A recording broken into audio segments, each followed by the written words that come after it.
الحمد الحمد للہ الذی ہدانا سواء الطریق وجعل لنا التوفیق خیر رفیق والصلاة والسلام علی من ارسلہ ہدی وبالاہتداء حقیق ونورا به الاقتداء یلیق وعلی آلہ واصحابہ الذین صعدوا فی مناہج الصدق بالتصدیق اما بعد فاعوذ باللہ من الشیطان الرجیم بسم اللہ الرحمن الرحیم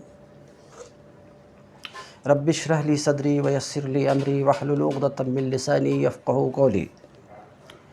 باب العلم انواریہ ایجوکیشنل سوسائٹی و جامعہ انواریہ حیدرآباد انڈیا کے زیر اہتمام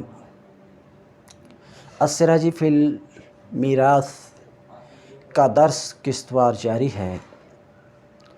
آج کا درس اما الاب فلہ احوال ثلاث الفرض المطلق و السدس۔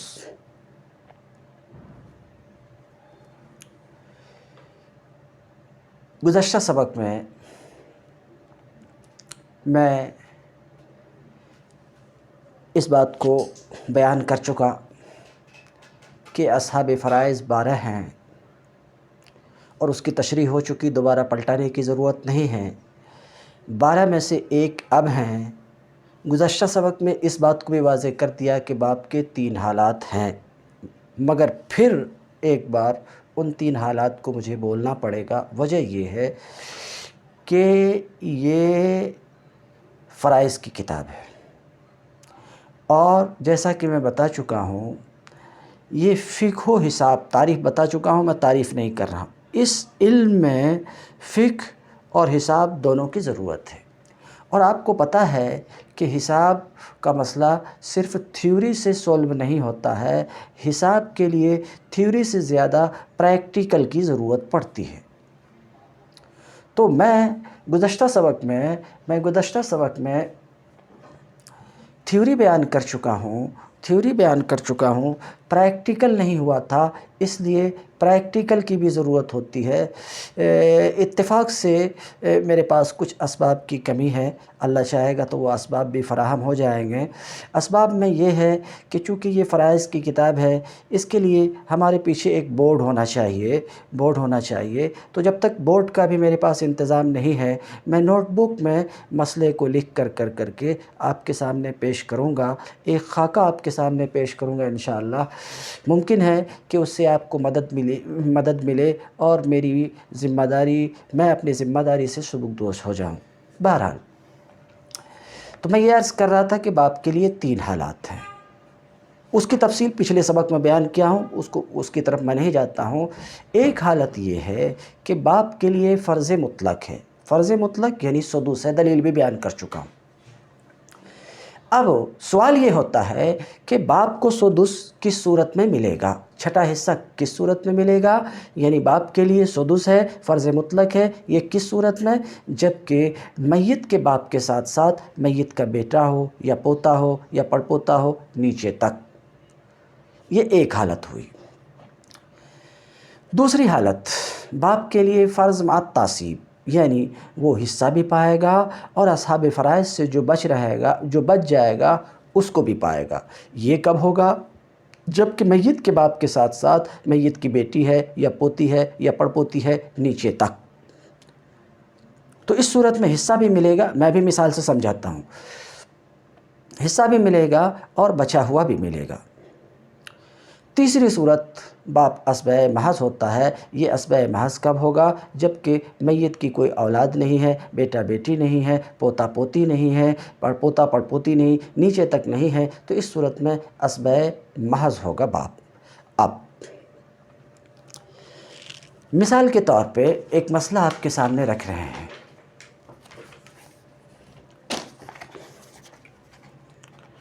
دیکھیے، سب سے پہلے اس میں کیا کرنا پڑتا ہے کہ میت کا ایک لمبا نشان کھینچنا پڑتا، صرف میم کا اشارہ ہم نے گول سا دے دیا، ایک لمبا نشان کھینچنا پڑتا، لمبا نشان۔ یہ نشان کس بات کی علامت ہے؟ یہ نشان میت کی علامت ہے، یعنی ایک شخص مرا، اب اس کا جو بھی نام ہو، وہ مرنے والا شخص اپنے پیچھے کس کو چھوڑ رہا ہے؟ اپنے باپ کو چھوڑ رہا ہے اور اپنے بیٹا کو چھوڑ رہا ہے۔ تو ایسی صورت میں اگر آپ دیکھ پا رہے ہیں، ایسی صورت میں باپ کے لیے فرض مطلق یعنی سدس ہے اور بیٹا اسبا ہے، تو چونکہ اس میں صرف ایک حصہ آ رہا ہے، اس لیے اس مسئلے کو ہم بنائیں گے 6 سے۔ کیا مطلب 6 سے؟ کیوں بنائیں گے 6 سے یہ تو ابھی میں نہیں بتاؤں گا آپ کو، اس کے لیے تھوڑا آپ کو انتظار کرنا پڑے گا۔ یہ مسئلہ 6 سے بنے گا۔ 6 سے بننے کا مطلب یہ ہوا کہ یہ مسئلہ 6 سے بنے گا،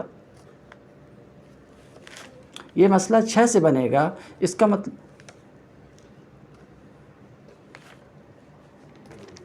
یہ مسئلہ 6 سے بنے گا، اس کا مطلب یہ ہے کہ اس کی جائیداد کے 6 حصے ہوں گے، اس کی جائیداد کے 6 حصے ہوں گے۔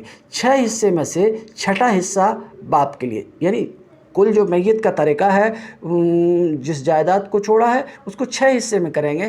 6 حصے میں سے فرض مطلق یعنی سدس یہ باپ کے لیے ہوگا، سدس یہ باپ کے لیے ہوگا، اور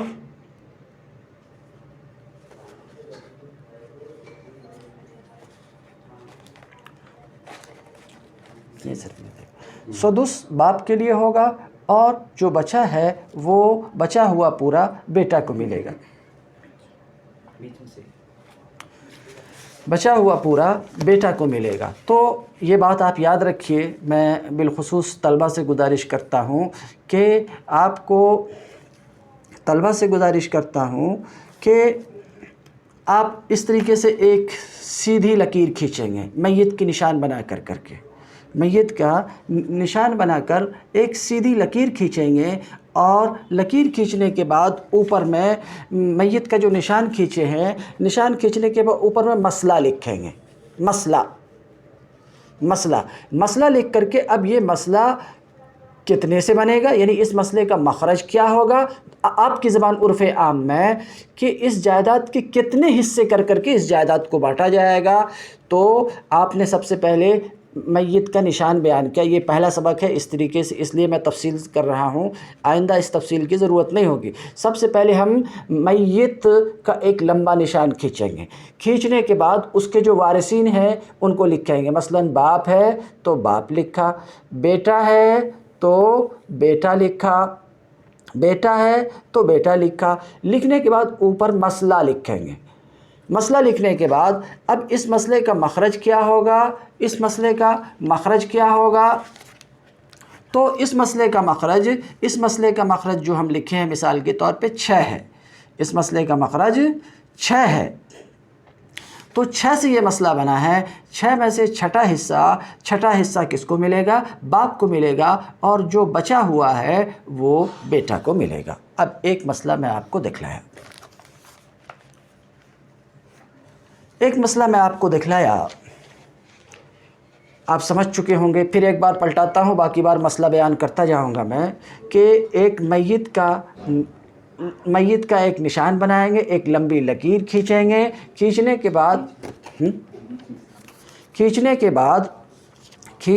نشان کھینچنے کے بعد میت کے جتنے وارثین ہیں ان کو لکھیں گے، وارثین کو اس طریقے سے لکھیں گے کہ کون میت کا باپ ہے، کون میت کا بیٹا ہے، ہم نے لکھ دیا۔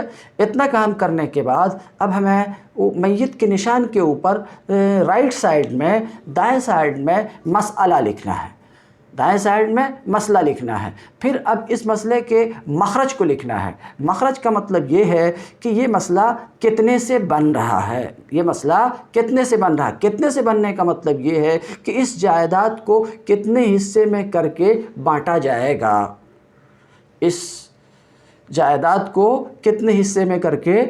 جائے گا، یہ لکھیں گے۔ تو اب ہمارے سامنے جو مسئلہ ہے، آپ دیکھ رہے ہیں ہمارے سامنے کیا مسئلہ ہے، ہمارے سامنے مسئلہ یہ ہے کہ میت کا باپ ہے اور میت کا بیٹا ہے، تو اس مسئلے کا مخرج کیا ہے؟ 6 ہے۔ 6 میں سے باپ کے لیے اس صورت میں کیا ہے؟ چھٹا حصہ ہے۔ کیوں چھٹا حصہ ہے؟ تو آپ نے دیکھا باپ کی حالت یہ ہے کہ اس کے لیے فرض مطلق ہے، فرض مطلق باپ کے لیے کب ہے؟ جب کہ میت